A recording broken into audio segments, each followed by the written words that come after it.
যে পথিক তুমি কোন পথে যাচ্ছ, এটা কোন পথ, তুমি জানো এটা কোন পথ? এটা হলো ওই পথ যে পথে হাঁটতে গিয়ে আদম আলাইহিস সালাম ক্লান্ত হয়ে গেছিলেন। এটা ওই পথ যে পথে হাঁটতে গিয়ে নূহ আলাইহিস সালাম কান্না করে দিয়েছিলেন। এটা ওই পথ যে পথে হাঁটতে গিয়ে ইব্রাহিমকে আগুনে ছুঁড়ে ফেলা হয়েছিল। এটা ওই পথ যেখানে হাঁটতে গিয়ে ইসমাইলকে শোয়ানো হয়েছিল জবেহ করার জন্য। এটা ওই পথ যেটার জন্য সস্তা দামে বিক্রি করে দেওয়া হয়েছিল ইউসুফ আলাইহিস সালামকে, কারাগারে থাকতে হয়েছিল তাকে কয়েক বছর। এটা ওই পথ যেখানে হাঁটার জন্য জাকারিয়াকে করাত দিয়ে দ্বিখণ্ডিত করা হয়েছিল। এটা ওই পথ যেখানে যাওয়ার জন্য জবেহ করা হয়েছিল সাইয়েদিনা ইয়াহইয়াকে। এটা ওই পথ যেখানে আইয়ুব আলাইহিস সালাম রোগে ভুগছিলেন। এটা ওই পথ যেখানে দাউদ আলাইহিস সালাম তার কান্না সব সীমা অতিক্রম করে চলে গেছিল। এটা ওই পথ যেখানে হাঁটতে গিয়ে ঈসা আলাইহিস সালাম নিঃসঙ্গ জীবনযাপন করতে হয়েছে। এবং এটা ওই পথ যেখানের জন্য রাসূলুল্লাহ সাল্লাল্লাহু আলাইহি ওয়াসাল্লামকে অসংখ্য কষ্ট সহ্য করতে হয়েছে। এটা ওই পথ। তো তুমি কোন পথে হাঁটতেছো? তুমি এখনো খেল তামাশার মধ্যে আছো। পথিক, তুমি কোন পথে যাচ্ছ? আপনাদের সামনে হাজির হচ্ছেন আমাদের প্রিয় আসিফ আদনান।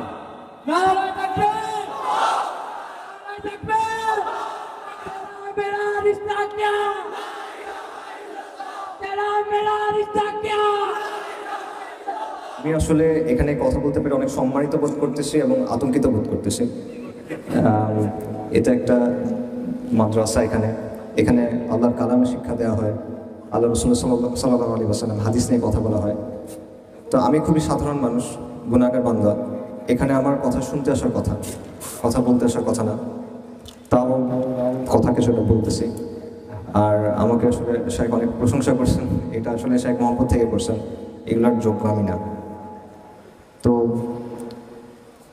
যেটা বললাম যে আতঙ্ক নিয়ে কিছু কথাবার্তা বলতেছি, আর খুব একটা প্রিপারেশন নিতে পারি নাই নানা ব্যস্ততার কারণে। তো আপনারা মেহেরবানি করে ক্ষমা সুন্দর দৃষ্টিতে শুনবেন এলোমেলো কিছু কথাবার্তা যেটা বলি।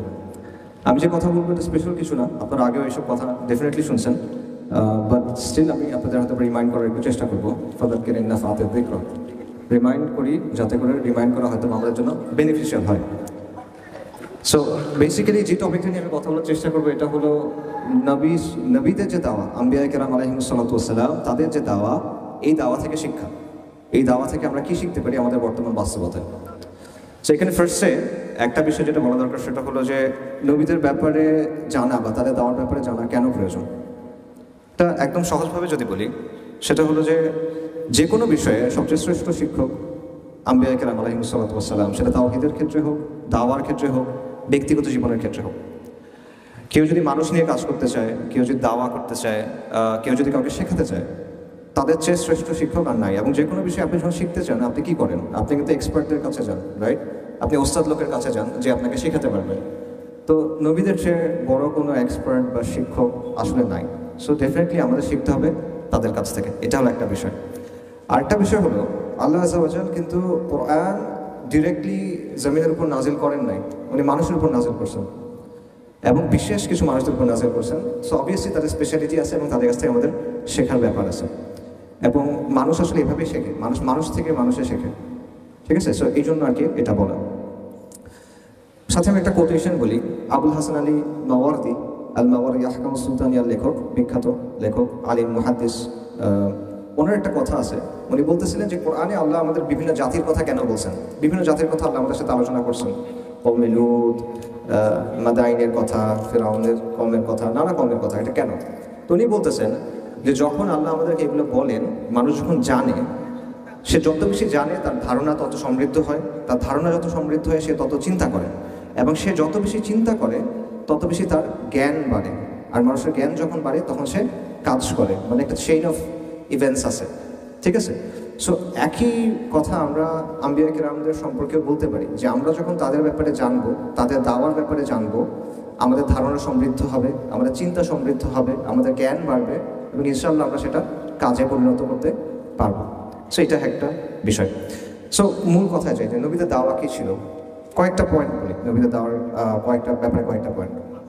নবীদের প্রথম দাওয়া হলো তাওহীদের দাওয়া। শুরুতে এবং শেষে নবীদের দাওয়া হলো তাওহীদের দাওয়া, লা ইলাহা ইল্লাল্লাহ, এটা হলো তাদের দাওয়া। এবং এটা দুটো অংশ আছে, ইসবাত এবং নাফি। লা ইলাহা, কোনো ইলাহ নাই আল্লাহ ছাড়া। প্রথমে আপনার প্রত্যাখ্যান করতে হবে, তারপর আপনি স্বীকৃতি দিবেন। কুফর বিত্তাগুত বা ঈমান বিল্লাহ, আগে তাগুতকে, সব মিথ্যা ইলাহকে অস্বীকার করতে হবে, তারপর আপনি এক আল্লাহর স্বীকৃতি দিবেন। এবং আল্লাহ সুবহানাহু ওয়া তাআলা কি বলছেন, ওয়ালাকাদ বা'আথনা ফি কুল্লি উম্মাতিন রাসূলান আন ইয়াবুদুল্লাহা ওয়াজতানিবুত তাগুত। আল্লাহ প্রত্যেক উম্মার মধ্যে রাসূল পাঠাইছেন এই জন্য যে তোমরা এক আল্লাহর ইবাদত করো এবং তাগুতকে বর্জন করো। তাগুত কি? তাগুত হলো মিথ্যা ইলাহ, এমন কিছু যেটার উপর আল্লাহর বৈশিষ্ট্য আরোপ করা হয় এবং সে এটাতে সন্তুষ্ট, এটা হলো তাগুত। এটা মূর্তি হইতে পারে, যদি কাউকে আল্লাহর বদলে কাউকে যদি রব গণ্য করা হয় সে তাগুত, সে সন্তুষ্ট হলে। আল্লাহর বদলে কাউকে ইলাহ গণ্য করা হবে সেটা তাগুত। নমরুদ তাগুত, ফিরআউন তাগুত। আল্লাহর বদলে যদি কাউকে বিধানদাতা মনে করা হয় সে তাগুত। সে তাগুতকে আপনার বর্জন করতে হবে, এটা হলো একটা জিনিস। আরেকটা বিষয় হলো নবীদের আরেকটা বৈশিষ্ট্য হলো তারা কেন আসছিলেন? তারা আসছিলেন সুসংবাদদাতা এবং সতর্ককারী হিসেবে। রাসূলুল্লাহ মুবাশশিরিন ওয়া মুনযিরিন। তারা কিসের সুসংবাদ দিয়েছেন? জান্নাতের। কিসের ব্যাপারে সতর্ক করছেন? জাহান্নামের। এবং এটা অত্যন্ত গুরুত্বপূর্ণ একটা বিষয়। আমরা আমাদের আলোচনায় দুনিয়ার অনেক কথা এখন আনি, ইসলাম আসলে এটা হবে, ইসলামের ব্যাপারে ভালো, এই ব্যাপারে ভালো, বাট আলটিমেটলি দাওয়াটা কিন্তু আসলে কিসের? আখিরাতের। যে এটার পরে একটা জীবন আছে এবং এখানে সুসংবাদ আছে, সতর্কতা আছে। সো এটা নবীদের একটা গুরুত্বপূর্ণ কাজ। আরেকটা হলো নবীদের কাজ ছিল বা তাদের দাওয়ার একটা ফাংশন, সেটা হলো হুজ্জা। তারা হুজ্জা কায়েম করছে। রাসূলদের পাঠানোর মাধ্যমে আল্লাহ আযজা ওয়া জাল মানব জাতির উপরে একটা প্রমাণ এস্টাবলিশ করছেন যে আপনি গিয়ে কিয়ামতের দিন আল্লাহকে বলতে পারবেন না যে আমি তো এগুলো জানতাম না। না, আপনি জানতেন, কারণ রাসূলদের পাঠানো হয়েছে। ঠিক আছে, রাসূলুল্লাহ মুবাশশিরিন ওয়া মুনযিরিন। এবং আল্লাহ সুবহানাহু ওয়া তাআলা ওয়া মা কুননা মুআদ্দিবিনা হাত্তা নাবআথা রাসূলা। আল্লাহ সুবহানাহু ওয়া তাআলা রাসূল পাঠানোর আগ পর্যন্ত আল্লাহ সুবহানাহু ওয়া তাআলা কাউকে শাস্তি দেন না। রাসূল পাঠানোর আগ পর্যন্ত আল্লাহ সুবহানাহু ওয়া তাআলা কাউকে শাস্তি দেন না। তার মানে কি? রাসূল পাঠানো একটা নিয়ামত, বাট এটা একটা সমস্যা আছে। কারণ আপনি যদি রাসূলের কথা না মানেন তখন কি আসতেছে? শাস্তি আসতেছে। হক যখন আসে, হক যখন প্রতিষ্ঠিত হয়, এটা একটা হুজ্জা। হুজ্জার পর শাস্তি আসে। এবং এটা আমাদের চিন্তার বিষয় হলো যে হুজ্জা কায়েম করতে হবে আপনাকে, এটা একটা ইম্পর্টেন্ট বিষয়। আচ্ছা, এবং আল্লাহ সুবহানাহু ওয়া তাআলা সূরা মুলকে বলছেন যে যখন মানুষকে ছুঁড়ে ছুঁড়ে আগুনে ফেলা হবে তখন মালাইকারা কি বলবেন? আলাম ইয়াতিকুম নাযীর, তোমাদের কাছে এই কোনো সতর্ককারী আসে নাই? তারা কি বলবে? ক্বালু বালা, আসছিল। অর্থাৎ আপনার আর কোনো আল্লাহর সামনে আর কোনো ডিফেন্স নাই। আপনি বলতে পারবেন না আমি জানি না, আপনি বলতে পারবেন না যে আমি বুঝি নাই। আপনি জানেন, আপনি বুঝছেন, কেস ক্লোজড। সো এটা নবীদের একটা বড় বিষয়। আচ্ছা, আরেকটা বিষয় যেটা, সেটা হলো নবীরা মানব জাতিকে নেতৃত্ব দেন। ইমাম ইবনে তাইমিয়া রাহিমাহুল্লাহ বলছেন যে দুনিয়াবী ক্ষেত্রে ভালো মন্দ কি এটা সবাই বুঝে, একটা গরু বুঝে, একটা ছাগলও বুঝে, কিন্তু গায়েবের ক্ষেত্রে ভালো মন্দ কোনটা, আখিরাতের ক্ষেত্রে ভালো মন্দ কোনটা, এটা কিন্তু মানুষ নিজে নিজে বোঝে না। আমাদের যে র্যাশনালিটি আছে বা আমাদের যে আকাল আছে, এটা কিন্তু এই ব্যাপারগুলো গ্রাস্প করতে পারে না সব কিছু। সো এই জায়গায় আপনার নবীদেরকে লাগে, এই জায়গায় আপনার আল্লাহর কাছ থেকে দিক নির্দেশনা লাগে, এবং সেই দিক নির্দেশনা আসে আল্লাহর কাছ থেকে। ওয়াহির জ্ঞান না থাকলে আপনি এগুলো বুঝতে পারতেন না। বিশেষ করে আল্লাহ সুবহানাহু ওয়া তাআলা আসমা ওয়া সিফাতের কথা বলেন, গায়েব সংক্রান্ত যে কোনো বিষয় বলেন, আখিরাতের কথা বলেন, রূহ কথা বলেন, যে কোনো বিষয়, এগুলো আমাদের আকল, আমাদের ইন্টেলেক্টের বাইরে, এটা গ্রাস করা সম্ভব না। মানুষের উৎস কী, মানুষের জীবনের অর্থটা আসলে কি, আপনি কেন বেঁচে আছেন, মানে সমাজ কীভাবে চলা উচিত, এই বিষয়গুলো আলটিমেটলি আল্লাহ আযজা ওয়া জাল আমাদের ঠিক করে দিয়েছেন। সো এটা হলো আরেকটা বিষয়। সো ফাইনালি আমি আরেকটা কথা বলে শেষ করি, বা এই ব্যাপারটাতে এই অংশটা শেষ করি। সেটা হলো শাইখুল ইসলাম ইবনে তাইমিয়া রাহিমাহুল্লাহ একটা কথা বলছেন যে চাঁদ, তারা, সূর্য যতটা গুরুত্বপূর্ণ আমাদের জন্য, মানুষের জন্য জীবন যতটা গুরুত্বপূর্ণ, চোখের জন্য আলো যতটা গুরুত্বপূর্ণ, মানব জাতির জন্য নবীরা এর চেয়ে বেশি গুরুত্বপূর্ণ। মানব জাতির জন্য নবীদের শিক্ষাটা এর চেয়ে বেশি গুরুত্বপূর্ণ। আচ্ছা, এবং অবভিয়াসলি তাদের মধ্যে সর্বশেষ এবং সর্বশ্রেষ্ঠ হলেন রাসূলুল্লাহ সাল্লাল্লাহু আলাইহি ওয়াসাল্লাম, মুহাম্মদ সাল্লাল্লাহু আলাইহি ওয়াসাল্লাম। আচ্ছা, এখন মূল কথা যেটা, সেটা হলো যে নবীদের দেওয়ার বৈশিষ্ট্যগুলো কী কী, এই বৈশিষ্ট্যগুলো আমরা দেখবো। তারপর আমরা চেষ্টা করবো যে আমাদের যে কাজকর্ম, আমাদের যে কথাবার্তা, সেখানে এই বৈশিষ্ট্যগুলো আদৌ আছে কিনা, না থাকলে আমরা কীভাবে আনতে পারি। প্রথম যে বৈশিষ্ট্য, সেটা হলো যে নবীদের দেওয়া সবসময় একটা বাইনারি ক্রিয়েট করে। বাইনারিকে আমাদের সমাজে খুব খারাপভাবে দেখা হয় যে শুধু ব্ল্যাক অ্যান্ড হোয়াইট হলে হবে না, তোমার গ্রে এরিয়া থাকতে হবে, এটসেট্রা এটসেট্রা, নুয়ান্স থাকতে হবে, তোমার সফিস্টিকেটেড হতে হবে। নবীদের দাওয়ার মধ্যে একটা বাইনারি আছে, ডেফিনেটলি বাইনারি আছে, আপনি এটা থেকে বেরোতে পারবেন না। ঈমান এবং কুফর, তাওহীদ এবং শিরক, এটা কোনো মিস নাই, প্রত্যেক নবী দাওয়া নিয়ে আসছে। সো এটা হলো খুব ইম্পর্ট্যান্ট একটা বিষয় নবীদের দাওয়ার, যে এখানে তারা তাদের দাওয়ার প্রধান বিষয় ছিল যে পুরো ওয়ার্ল্ডের সব কিছু সেকেন্ডারি, প্রথম বিষয়, সবচেয়ে গুরুত্বপূর্ণ বিষয় হলো ঈমান এবং কুফরের দ্বন্দ্ব। সব ক্ষেত্রে এটা ছিল তাদের দাওয়া। এবং দেখেন রাসূলুল্লাহ সাল্লাল্লাহু আলাইহি ওয়াসাল্লাম যখন তার দাওয়া নিয়ে আসছেন, তখন পৃথিবীতে অনেক ব্যাপার চলতেছিল। রোমান এবং পারস্য সাম্রাজ্য ছিল, তাদের মধ্যে দ্বন্দ্ব চলতেছিল। আরবের মধ্যে বিভিন্ন শক্তি ছিল, তাদের মধ্যে দ্বন্দ্ব ছিল। কুরাইশদের মধ্যে দ্বন্দ্ব ছিল। নানা দ্বন্দ্ব ছিল, পৃথিবীর অন্যান্য জায়গাতেও নানা দ্বন্দ্ব ছিল, কিন্তু আলটিমেটলি এগুলো কিন্তু ইতিহাসের গতিপথকে নিয়ন্ত্রণ করে নাই বা ঠিক করে দেয় নাই। ইতিহাসের গতিপথকে ঠিক করে দিছে ঈমান এবং কুফরের যে দ্বন্দ্ব সেটা। আচ্ছা, আপনি চিন্তা করেন যে ইব্রাহিম আলাইহিস সালাম কী করছেন? তিনি কিন্তু এই একটাই কাজই করছেন যে তার সমাজের মূল যে জায়গা সেখানে গিয়ে তিনি আঘাত করছেন। সো নবীদের দেওয়ার একটা বৈশিষ্ট্য হলো যে তারা সমাজের প্রধান দ্বন্দ্বের জায়গায় যাইতেন, এবং এটা হলো ঈমান এবং কুফর। সবসময় ঈমান এবং কুফর, তাওহীদ এবং শিরক, এটা সমাজের মূল সমস্যা। Awami League, BNP, Bharat America, right, America, চীন, এগুলো না। আচ্ছা, আরেকটা বিষয় যেটা নবীদের দেওয়ার বৈশিষ্ট্য সেটা হলো আল ওয়ালা ওয়াল বারা, যে আল্লাহ যেটা পছন্দ করেন সেটা পছন্দ করা, আল্লাহ যেটা অপছন্দ করেন সেটা অপছন্দ করা, এবং এটা অত্যন্ত গুরুত্বপূর্ণ। সব নবী কিন্তু জিহাদ করেন নাই, কিতাল করেন নাই, সব নবী করেন নাই, কিন্তু সব নবী আল ওয়ালা ওয়াল বারার বাস্তবায়ন করছেন। সব নবী যখন দাওয়া করছেন এই বিষয়টা তারা বাস্তবায়ন করছেন, আল ওয়ালা ওয়াল বারা। সো এটা একটা খুব গুরুত্বপূর্ণ বিষয়। এবং আপনি দেখবেন আধুনিক পলিটিক্যাল সায়েন্সের যে আলোচনা আছে সেখানে দেখবেন এই কথাটা আছে যে পলিটিক্সের সবচেয়ে ইম্পর্টেন্ট বিষয় যেটা, এটা হলো ফ্রেন্ড এনিমি ডিস্টিংশন। আপনার ফ্রেন্ডকে, আপনার এনিমিকে, এটা হলো পলিটিক্সের সবচেয়ে ইম্পর্টেন্ট প্রশ্ন। অনেক তাত্ত্বিক বলছে, সব তাত্ত্বিক না, বাট অনেক তাত্ত্বিকের কথাটা বলছে। সো ওই জায়গাটাও কিন্তু আসলে আল ওয়ালা আল বারা, এবং আল ওয়ালা আল বারার ব্যাপারটা আসলে ইউনিভার্সাল, সবাই এটাতে বিশ্বাস করে, খালি সবার মাপকাঠিটা আলাদা। কেউ আল ওয়ালা আল বারা চিন্তা করে ভাষার ভিত্তিতে সে বন্ধুত্ব এবং শত্রুতা ঠিক করে, কেউ জাতীয়তাবাদ ঠিক করে মাধ্যমে ঠিক করে, কেউ তার রাজনীতির মাধ্যমে ঠিক করে, কেউ এথনিসিটির মাধ্যমে ঠিক করে, সাদারা আমার ফ্রেন্ড, যারা সাদা না তারা আমার শত্রু, এরকমভাবে ঠিক করে। আমাদের দেশেও এটা আছে, চেতনা ছিল এক সময়, এখন হয়তো বা ইনক্লুসিভনেস বা এরকম কিছু একটা আসবে, এগুলোর মাধ্যমে তারা বন্ধু এবং শত্রু ঠিক করে। কিন্তু নবীদের অংশটা কি, দাওয়াটা কি? নবীদের দাওয়াটা হলো এটা ঠিক করতে হবে তাওহীদের ভিত্তিতে, আল্লাহ আযজা ওয়া জাল্লা দেয়া মানদণ্ডে। আচ্ছা, আরেকটা বিষয় যেটা নবীদের দাওয়ার বৈশিষ্ট্য সেটা হলো আমর বিল মারুফ নাহি আনিল মুনকার। নবীরা শুধুমাত্র তাওহীদের দাওয়াত দিয়েছেন সেটা কিন্তু না, তারা তাদের সমাজের যে মুনকার ছিল বা খারাপিগুলো ছিল সেগুলোর বিরুদ্ধে কথা বলছেন, এবং তারা মানুষকে সৎ কাজের আদেশ দিয়েছেন। যেমন শুআয়ব আলাইহিস সালাম, তিনি তার কওমকে বলছেন যে তোমরা ওজনে কম দিও না। লূত আলাইহিস সালাম তার কওমকে বলছেন যে তোমরা এই বিকৃত কাজ করো না। তারা কিন্তু তখন ঈমান আনে নাই, তাও কিন্তু তিনি বলছেন। মূসা আলাইহিস সালাম ফিরআউনকে গিয়ে বলছেন যে তুমি বনী ইসরাঈলের উপর জুলুম করো না, তুমি বনী ইসরাঈলকে ছেড়ে দাও এবং তুমি ঈমান আনো। অর্থাৎ তারা একদিকে তাওহীদের কথা বলছেন, অন্যদিকে তারা আমর বিল মারুফ নাহি আনিল মুনকারের কথা বলছেন। এখন আমরা তিনটা কথা বলছি, একটা হলো তাওহীদের দাওয়া বা প্রধান দ্বন্দ্বের দাওয়া, একটা হলো আল ওয়ালা ওয়াল বারা, একটা হলো আমর বিল মারুফ এবং নাহি আনিল মুনকার। এখন এই তিনটা জিনিস যখন একসাথে হয় তখন 4 নম্বর একটা বিষয় হবে, সেটা হলো পোলারাইজেশন, মেরুকরণ। সমাজ দুটো ভাগ হয়ে যাবে তখন। আপনি যখন সমাজে গিয়ে বলবেন যে সমাজের মধ্যে একটা ভাগ হবে, একটা ঈমান একটা কুফর, একটা তাওহীদ একটা শিরক, ভাগ হচ্ছে। আপনি যখন গিয়ে বলছেন আল্লাহ ওয়ালা ওয়াল বারা, যারা আল্লাহর সাথে আছে তারা সবাই আমার ফ্রেন্ড, যারা আল্লাহর বিরুদ্ধে আছে তারা সবাই আমার শত্রু, ভাগ হচ্ছে। আপনি যখন আমর বিল মারুফ নাহি আনিল মুনকারের কথা বলতেছেন, মানুষ একটা কাজ অনেক দিন ধরে করে, খারাপ কাজ, অভ্যস্ত হয়ে গেছে, আপনি তার বিরুদ্ধে বলতেছেন, আবার ভাগ হচ্ছে। সো পোলারাইজেশন এটা নবীদের দাওয়ার বৈশিষ্ট্য, খুব ইম্পর্ট্যান্ট একটা বৈশিষ্ট্য। পোলারাইজেশনকে আমরা খুব খারাপ মনে করি, আমরা মনে করি যে সবাই মিলেমিশে থাকলে মনে খুব ভালো। ঈমান কুফর মিলেমিশে থাকলে কখনো ভালো না। ঈমান স্পষ্ট হতে হয়, কুফর স্পষ্ট হতে হয়। যখন এটা স্পষ্ট না হয় তখন পর্যন্ত আপনি ফিতনার মধ্যে আছেন। যতক্ষণ এটা স্পষ্ট হয়ে গেছে তখন আপনার জন্য জিনিসটা স্পষ্ট ক্লিয়ার, তখন সেটা খুব ইম্পর্টেন্ট। এবং এই জন্য নবীদের দাওয়া যখনই হয়েছে আপনি দেখবেন একটা বিষয় হয়েছে যে সমাজ দুটো ভাগ হয়ে গেছে, একদিকে হলো কুফরের ঘাঁটি, একদিকে হলো ঈমানের ঘাঁটি। এবং কুফরের ঘাটের নেতৃত্বে কারা? আল মালাউ, মানে নেতৃস্থানীয় ব্যক্তিরা, আবু জাহেল বা এই টাইপের লোকজন, যারা হামান, ফেরাউন, এই টাইপের লোকজন তারা হয়ে গেছে। সো এবং কুফরের ঘাটে 2 ধরনের মানুষ থাকে, একটা হলো সক্রিয়ভাবে যারা কুফরের পক্ষে, তারা আদর্শিকভাবে কুফরকে ধারণ করে, তারা কুফরের মাধ্যমে উপকৃত হয়, এটসেট্রা এটসেট্রা। আরেকটা হলো যারা নীরব থেকে কুফরকে সমর্থন করে, তারা সরাসরি কুফরের পাওয়ার স্ট্রাকচারের সাথে হয়তো বা জড়িত না, কিন্তু হক এবং বাতিলের প্রশ্নে তারা কি করে? তারা চুপ থাকে।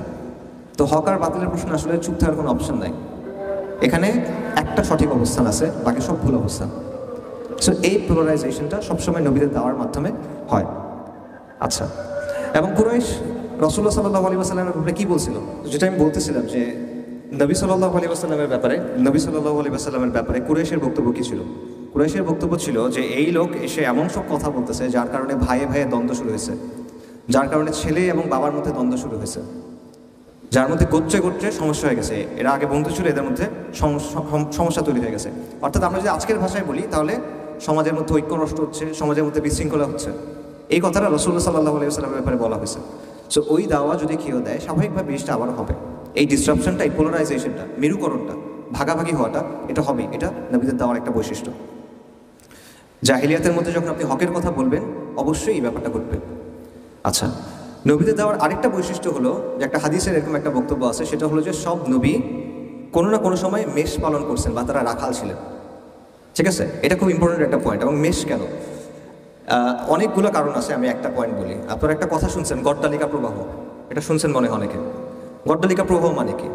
এটা মানে হলো অন্ধভাবে স্রোতের অনুসরণ করা বা স্রোতের সাথে ভেসে চলা, এটা হলো গড্ডালিকা প্রবাহ। গড্ডল মানে হলো ভেড়া, একটা শব্দ আছে গারল, গারল আসছে এখান থেকে, গড্ডল থেকে। গড্ডল মানে ভেড়া। ভেড়া কি করে? সে অন্ধভাবে ফলো করে। তার সামনে যদি তার নেতা যদি লাফ দেয়, সে লাফ দিবে। তার নেতা যদি খাত থেকে পড়ে যায়, সে খাত থেকে পড়ে যাবে। সেই জন্যই বলা হয় যে ভেড়া যেহেতু অন্ধভাবে অনুসরণ করে, তাই অন্ধভাবে অনুসরণকে বলা হচ্ছে গড্ডালিকা প্রবাহ। এবং ভেড়ার একটা বৈশিষ্ট্য হলো সে একা হইতে চায় না, সে দলছুট হইতে চায় না, সে সবসময় চায় সে সবার সাথে মিলে থাকবে। সো এই জন্য সে সাহস করে কোনো কিছু কিন্তু করতেও পারে না, তার আগে কেউ একজন থাকতে হয়। তো এটা মানুষের বৈশিষ্ট্য। মানুষ এরকম, সে একা সাহস করে কিছু একটা করতে চায় না, তাকে একজন লিডার দিতে হয়, তাকে একজন গাইড করতে হয়। সো সেটা হলো নবীরা। এটা হলো রাখালের মানে রাখালের দায়িত্ব। নবীরা হলেন রাখাল, মানুষ হলো ভেড়ার মতো। আচ্ছা, আরেকটা বৈশিষ্ট্য নবীদের দাওয়ার, সেটা হলো অসম সংঘাত। ওনারা যখনই দাওয়া করছেন, ওনারা সবসময় দুর্বল অবস্থায় ছিলেন। দুনিয়াবি সেন্সে আসবাবের জায়গা থেকে সবসময় তারা দুর্বল অবস্থায় ছিলেন। দুনিয়াবি বিচারে তাদের শক্তিতে আমরা একটা বেশি ছিল না, বরং তাদের অনুসারীদের সংখ্যা কম ছিল, তাদের সামর্থ্য কম ছিল, সমাজে প্রভাব প্রতিপত্তি কম ছিল। অন্যদিকে বিপরীতে যারা আছে, নমরুদ, ফিরআউন, আবু জাহেল যারা আছে, অনেক ক্ষমতা, আমেরিকা ওয়ারেভার যারা আছে, অনেক ক্ষমতা তাদের আছে।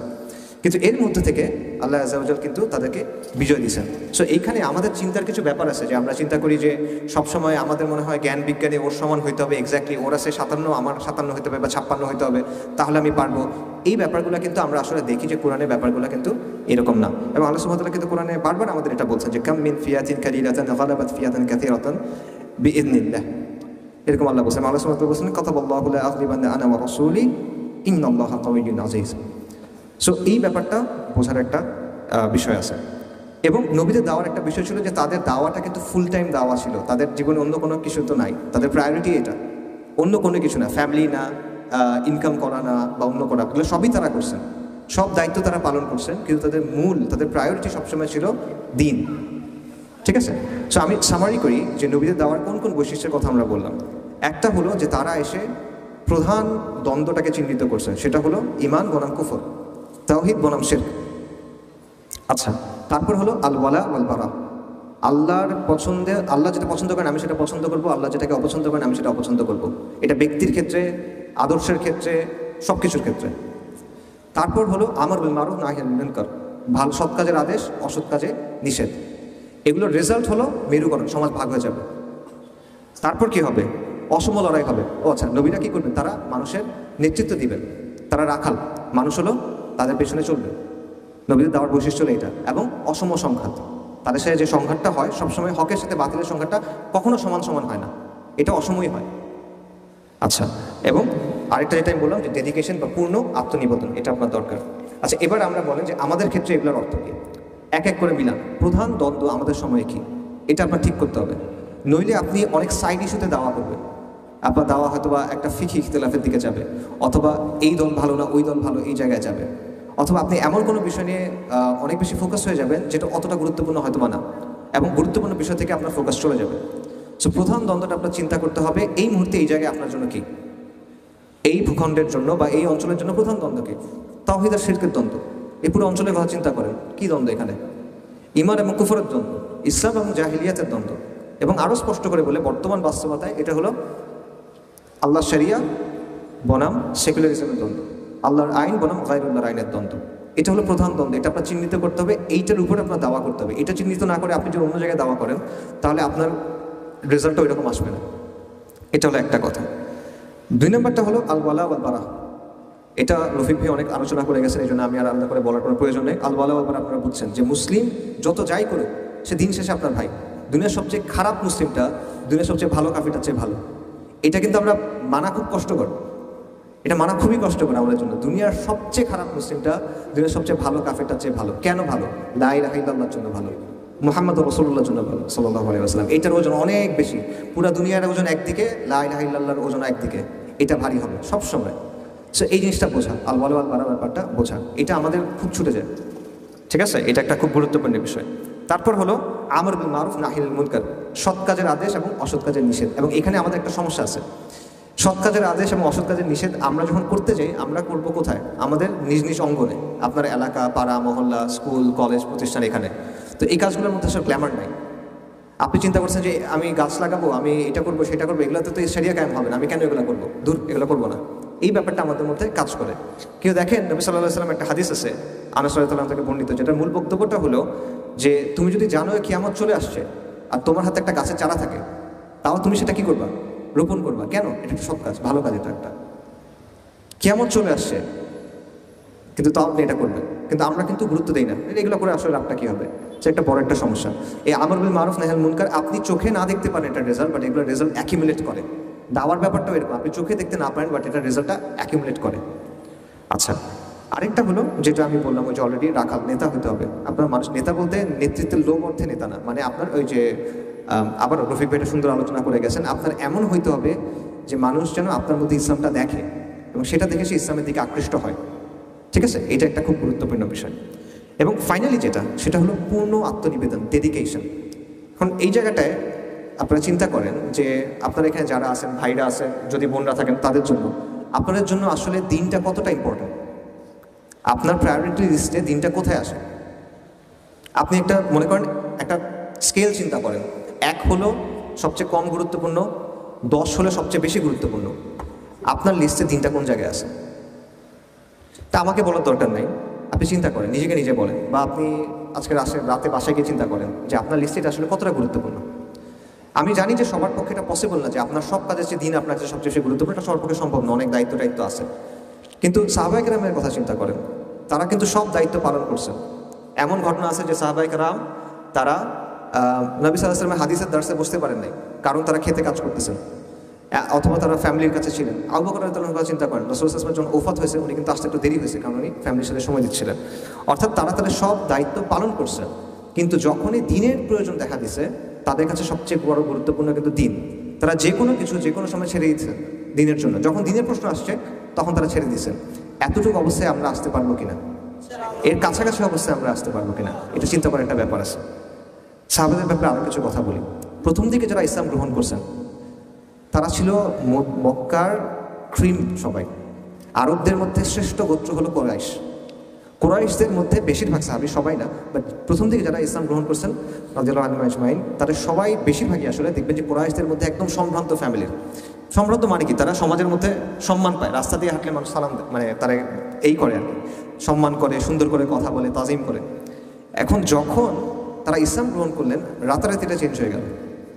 যারা আগে সম্মান করতো, তারা এখন ঘৃণার চোখে তাকায়। যারা আগে অনেক পাত্তাইত, তারা এখন তাচ্ছিল্য করে।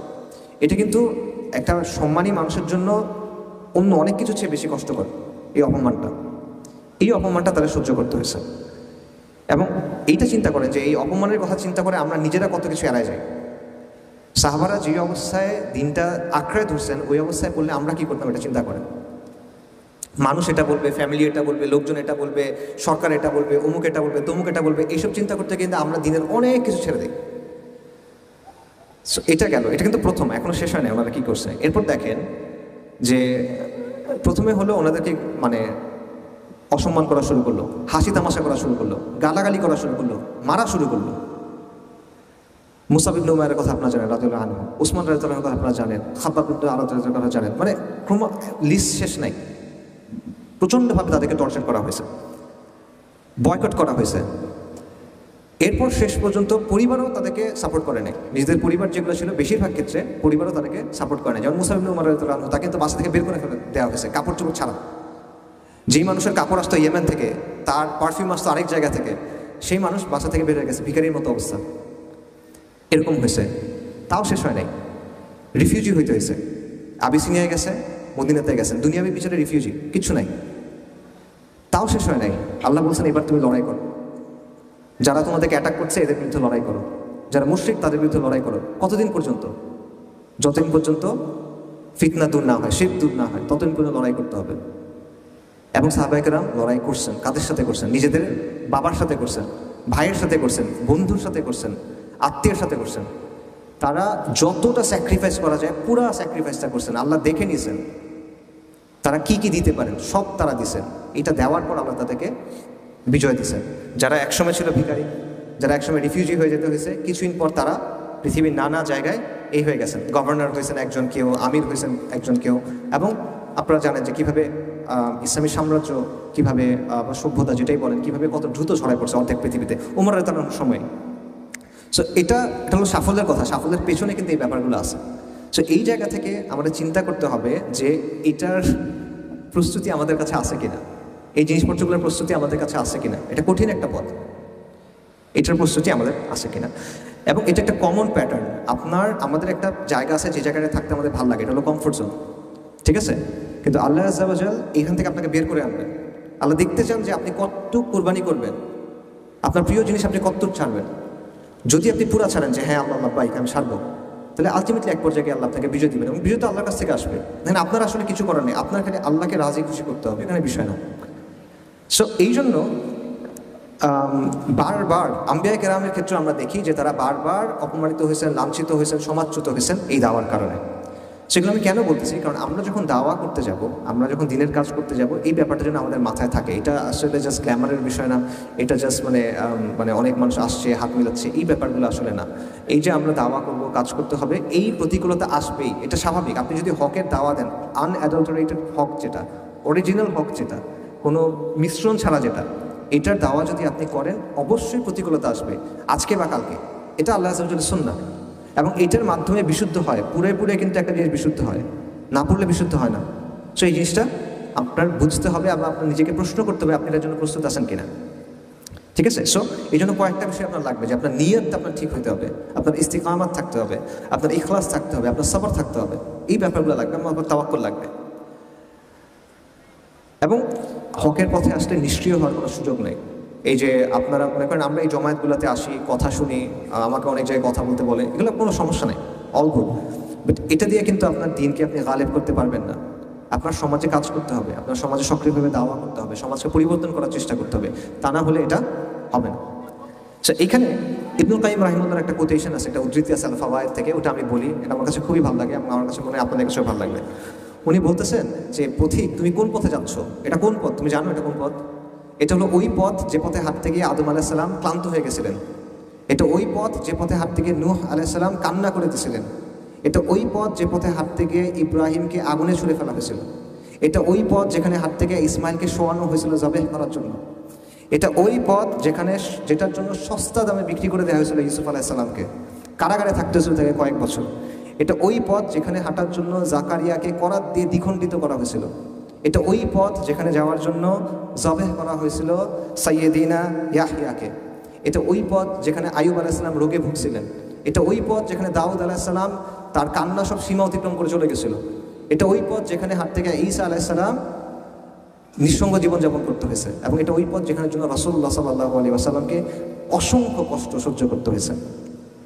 এটা ওই পথ। তো তুমি কোন পথে হাঁটতেছো? তুমি এখনো খেল তামাশার মধ্যে আছো। পথিক, তুমি কোন পথে যাচ্ছ? এটা হলো ইবনুল কাইয়িমের কথা। এইটা আমারও আপনাদের জন্য কথা। আপনারা সিরিয়াসলি চিন্তা করেন। আমার কথা হয়তো বা আপনারা যেরকম এক্সপেক্ট করছেন ওরকম হয় নাই, বাট আমার মনে হয় এই জিনিসটা আমাদের সবার চিন্তা করা দরকার। আপনি আসলে এটার জন্য রেডি কিনা? এই কাজটা আপনার সামনে আছে। আল্লাহ আযজা ওয়া জাল প্রতিশ্রুতি দিয়ে রাখছেন। আল্লাহ কিছু প্রতিশ্রুতি দিয়ে রাখছেন, আল্লাহ কিছু কন্ডিশন সেট করে রাখছেন। আপনি যদি আল্লাহকে রাজি খুশি করাইতে পারেন, আল্লাহ আপনাকে বিজয় দিবেন। কিন্তু আপনি পারবেন কিনা? আপনার ওই সাহসটা আছে কিনা? আপনি এই কষ্টটা করবেন কিনা? এটা চিন্তা করার দরকার আছে। নাকি এটা আপনি পার্ট টাইম জিনিস হিসেবে করবেন? আসছেন, ঘুরছেন, কথা শুনছি, অটোগ্রাফ নিছি, সেলফি দিছি, বই তুলছি, বই কিনছি, চলে গেছি, ভালো লাগছে, গেছি গা, এরকম কিনা? সো এটা হলো একটা বিষয়। ফাইনালি আমি কথা শেষ করি, সেটা হলো আমার মূল বক্তব্য শেষ, দুইটা পয়েন্ট বলি। একটা হলো এই যে আজকে তো অক্টোবরের কত তারিখ? 4 তারিখ। তো ওই যে সোলার ইয়ার হিসেবে 1 বছর পূর্ণ হচ্ছে অক্টোবরের 7 তারিখের, এবং আমরা দেখছি ফিলিস্তিনে কি হচ্ছে। এবং এটাও আমি যা কিছু বললাম এই সব কিছুর বাস্তবতা এটা, যে আমাদের উম্মার আজকে এই অবস্থা কেন? কারণ আমরা নবীদের পথগুলো থেকে সরে গেছি। আমরা ইউএনের কাছে যাচ্ছি, জাতিসংঘের কাছে যাচ্ছি, ইন্টারন্যাশনাল কমিউনিটির কথা ভাবতেছি, এইটা ভাবতেছি সেটা ভাবতেছি, but at the end of the day আল্লাহ আজ্জাওয়াজাল আমাদের জন্য যেই পথটা ঠিক করে দিয়েছেন ওই পথটার দিকে আমরা যাচ্ছি না, আমরা ওই পথে ফেরত আসতেছি না, আমরা ইমানের ওই জায়গাটাতেও ফেরত আসতেছি না, আমরা কোরবানির ওই জায়গাটাতে ফেরত আসতেছি না। আমাদের ফিলিস্তিনের ভাই বোনরা আলহামদুলিল্লাহ তারা ওই কোরবানি করছেন, তারা বলছেন ইয়া আল্লাহ আল্লাহ বাইক, তারা বলছেন আল্লাহ আপনি কত নেবেন নেন, আপনার যতক্ষণ খুশি আপনি নেন, সুবহানাল্লাহ। কিন্তু আমরা তাদেরকে ওই জিনিসটা করতে পারতেছি না, আমরা তাদেরকে ওই হেল্পটা করতে পারতেছি না, ওই ইমানটা আমাদের মধ্যে নাই।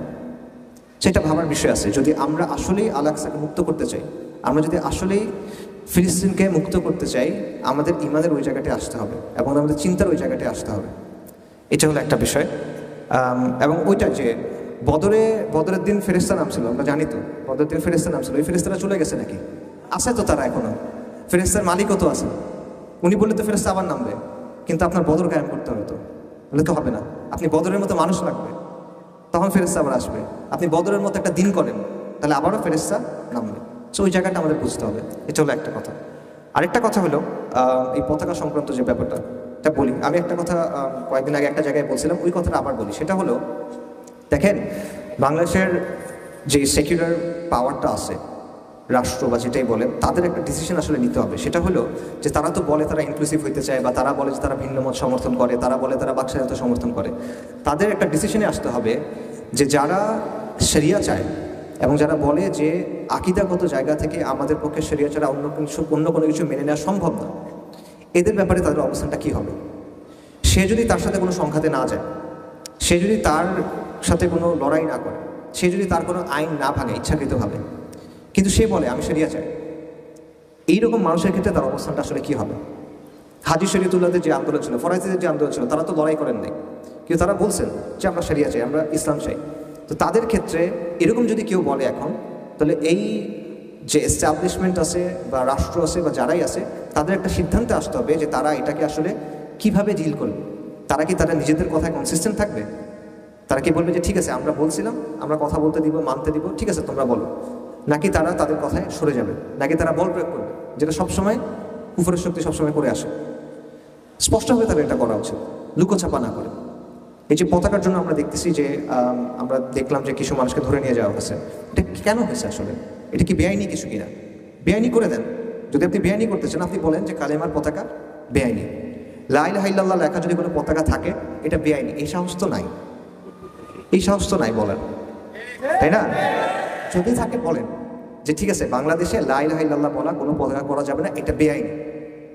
তখন আমরা বলবো ঠিক আছে সেকুলার রাষ্ট্র এটা, আপনারা বুঝেন এখন মানুষকে দেখেন যেটা ভালো মনে হয় করেন। কিন্তু ওরা সেটা বলবে না। আবার তারা এই যে হাসিনার মতোই এই ড্রেকোনিয়ান কাজকর্মগুলো করবে, রিপ্রেসিভ ফোর্স যেটা, মানে তার যে শক্তি আছে, তার মাসল পাওয়ার আছে, এটা সে ইউজ করবে এবং পরে একটা মানে তত্ত্ব বানায় নিবে। এই জন্য ধরছে XYZ একটা কথা বানায় দিবে, তাই না? আপনি যদি বেআইনি করে দেন তাহলে তখন মানুষের কাছে ক্লিয়ার যে এটা বেআইনি, এটা করলে আমার এই ফলাফল হবে, এটা না করলে এই হবে। কিন্তু এটা না করলে লুকোছাপার তো দরকার নেই, স্পষ্টভাবে এই জিনিসগুলো করেন, ঠিক আছে? সো এইটা আরেকটা বিষয় যেটা আমাদের মনে রাখার কথা দরকার। তো আমার বক্তব্য আমি এখানে শেষ করতেছি। আমার ধারণা আমার বক্তব্য আপনাদের আসার হয় নাই, বাট কিছু আসলে করার নেই। জাযাকাল্লাহু খাইরান। ঠিক আছে, আচ্ছা। ও আরও কিছু বলেছে? হ্যাঁ সব কিছু। আচ্ছা সব কিছু না না, আচ্ছা হ্যাঁ হ্যাঁ এইভাবে বলেছে। আচ্ছা আমাকে কিছু বইয়ের কথা বলতে বলা হয়েছে, যেগুলো সম্ভবত মোর উন্মোচন বা এরকম কিছু একটা। আমি বইগুলোর নাম বলতেছি ইনশাল্লাহ আপনাদের জন্য। একটা হলো দিন কি কেন কিভাবে, এটা হলো SM নাহিদ হাসান ভাইয়ের, এটা হলো পেনফিল্ড পাবলিকেশন থেকে। একটা হলো যে রোগে অন্তর মরে, ডক্টর খালিদ আবু সাদি, এটা হলো রুহামা শপ থেকে। একটা হলো ইনকাম অ্যান্ড মাইন্ডসেট, এটা হলো সত্যায়ন প্রকাশনী থেকে, মাওলানা সালেহ আজাদি। একটা হলো ঘ্যাচাং আদিল মোর্শেদ, এটাও সত্যায়ন থেকে। আর একটা হলো প্রথম বিশ্বযুদ্ধ সাইয়দ মোহাম্মদ ফজলুল্লাহ বুখারি, এটা হলো আর রিহাব থেকে। আপনাদের কুইজ প্রতিযোগিতা আছে এবং বই গিফট করা হবে আমাকে বলা হচ্ছে পেছন থেকে। আচ্ছা আরেকটা বই হলো ফিখুর রিবা, যেটা হলো মুফতি সাজ্জাদুর রহমানের। আচ্ছা ও আরেকটা হলো যে অবক্ষয়কাল, এটা আমার লেখা, এটা আপনারা চাইলে কেউ কিনতে পারেন। জাযাকাল্লাহু খাইরান। আসসালামু আলাইকুম ওয়া রাহমাতুল্লাহি ওয়া বারাকাতুহু।